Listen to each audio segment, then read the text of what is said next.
l'épisode précédent, j'évoquais les blessures de l'âme.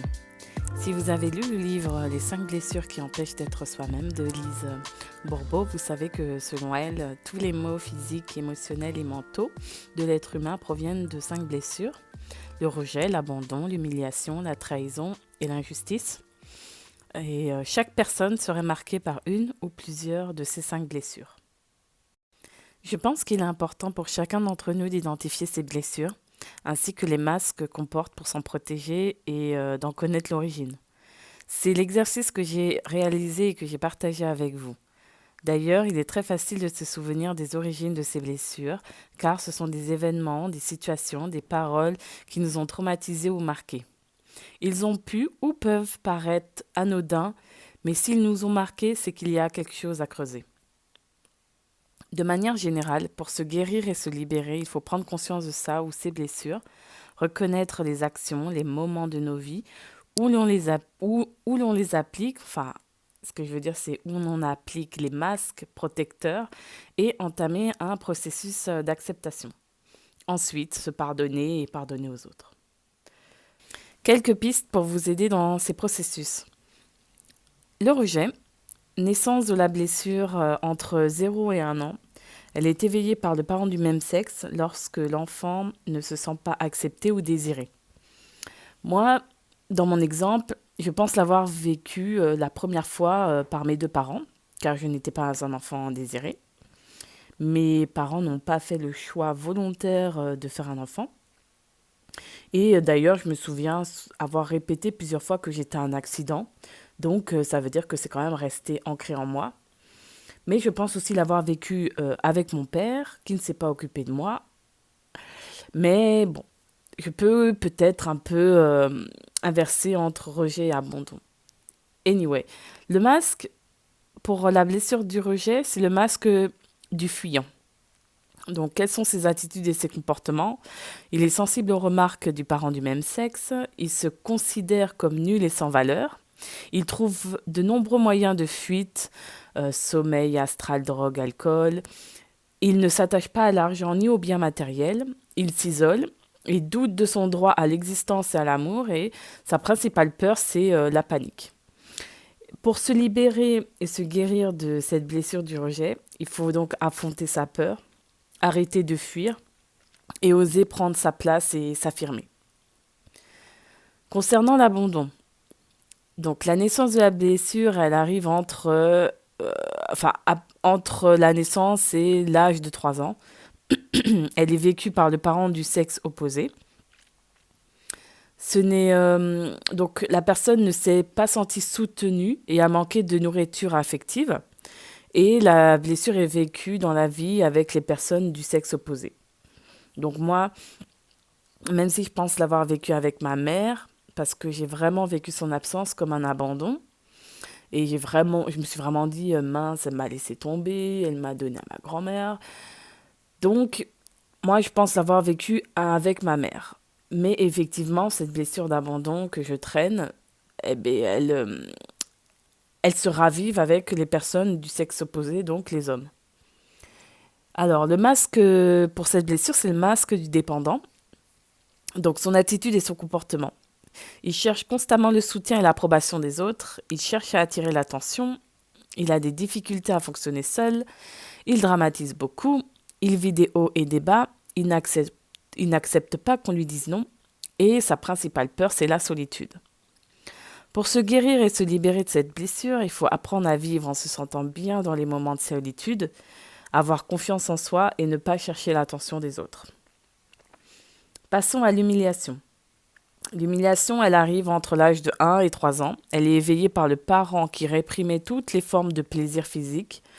Donc souvent, on l'attribue à la mère. Et l'enfant s'est senti rabaissé, critiqué ou comparé. Moi, dans mon cas, je pense avoir vécu avec mes compères. Car c'était vraiment à cette époque que j'ai commencé à me dénigrer physiquement et à me comparer aux autres. Et je n'ai pas le souvenir d'avoir ressenti de l'humiliation avec les personnes de ma famille. Le masque de la blessure de l'humiliation, c'est le masque du masochiste. Son attitude et son comportement, c'est une personne très sensuelle qui aime les plaisirs associés au sens, mais qui les refoule par peur de déborder. Il fait tout pour ne pas être libre, donc il devient très serviable et s'occupe des besoins de ses proches avant les siens. Il est hypersensible, il se dévalorise souvent, il a une relation fusionnelle avec la mère et sa principale peur, c'est la liberté. Pour guérir et se libérer de cette blessure, il faut reconnaître à quel point on a eu honte de soi-même, faire passer ses besoins avant ceux des autres et prendre moins de choses, de problèmes sur ses épaules. Quatrième blessure, c'est la trahison, qui, elle, arrive entre l'âge de 2 et 4 ans. Donc, l'enfant s'est senti trahi ou manipulé par le parent du sexe opposé. Et également, le parent du sexe opposé le dévalorise ou le maltraite. Mais ça peut aussi arriver qu'il soit maltraité par le parent du même sexe. Donc, vécu dans la vie, donc généralement, cette blessure, elle se vit avec les personnes du sexe opposé. Moi, je pense que c'est la blessure qui ne m'a pas vraiment affectée, ou alors j'en ai pas aucun souvenir marquant, mais je pense pas avoir été confrontée. Donc, voilà. Le masque qui se réfère à la blessure de la trahison, c'est le masque du contrôlant. Donc, ça va être des personnes qui sont très physiques, fortes avec une importante personnalité. Ils vont aimer attirer l'attention, ils veulent avoir le contrôle sur tout. Ils sont intolérants, impatients avec les personnes plus lentes que lui. Il est très séducteur, très manipulateur. Des difficultés à s'engager avec les personnes du sexe opposé. Il se met facilement en colère. Et sa principale peur, c'est la dissociation. Pour se guérir et se libérer de cette blessure, il faut apprendre à ne plus se mettre en colère lorsque les choses ne se déroulent pas comme on entend. Il faut apprendre à lâcher prise et à ne plus vouloir tout contrôler et laisser les autres prendre leur place et ne plus vouloir être le centre de l'attention. Dernière blessure, l'injustice. Donc l'injustice, elle arrive entre 4 et 6 ans. Elle est éveillée par le parent du même sexe et l'enfant a souffert donc de la froideur et de l'insensibilité de ce parent. Donc il a vécu avec des parents sévères et autoritaires. Donc l'enfant trouve injuste le fait de ne pas pouvoir s'affirmer et de s'exprimer. Il a vécu dans la vie avec les parents. Donc c'est vécu dans la vie avec les personnes du même sexe. Pardon. Donc moi, je pense l'avoir vécu avec mes compères. Lorsque je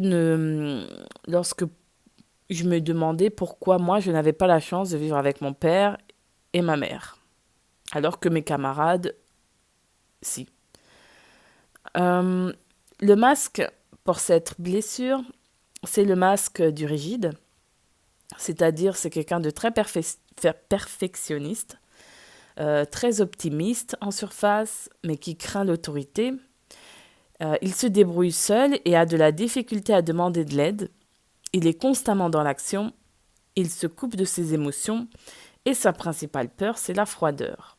Pour se guérir et se libérer de cette blessure, il faut se donner le droit à l'erreur et devenir moins perfectionniste et libérer ses émotions.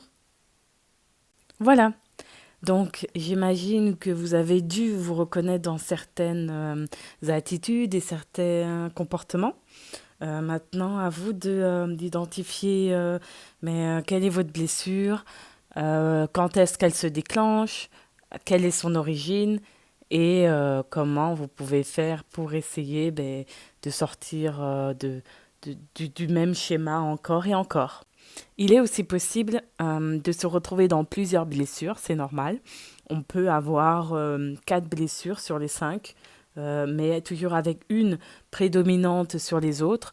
Mais c'est tout à fait possible de se reconnaître dans plusieurs blessures et de changer de masque en fonction des situations et en fonction de ce qu'on a vécu durant l'enfance. Voilà. J'espère que cet épisode vous a plu. J'ai apprécié me livrer à vous. Si vous aimez ma vibe, je vous invite à me suivre ici et à vous abonner à mon compte Instagram pour qu'on garde le contact. Si vous avez envie de creuser certains aspects ou des nouveaux aspects du sujet dont j'ai parlé dans cet épisode, partagez-moi votre avis et votre expérience par message. Je me ferai un plaisir de vous répondre. Bisous!